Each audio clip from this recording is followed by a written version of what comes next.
Здорово. Хотел бы сказать о автопроме немецком, таком как Opel.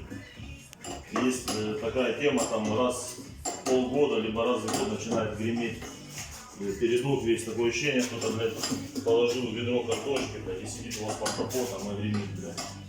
Так вот, проблема во всем вот в этой вот хуйне. Резинка становится деревянной, и из-за этого бьет, блядь, по кузову и создает такой характерный звук. Сейчас заменим, все будет заебок.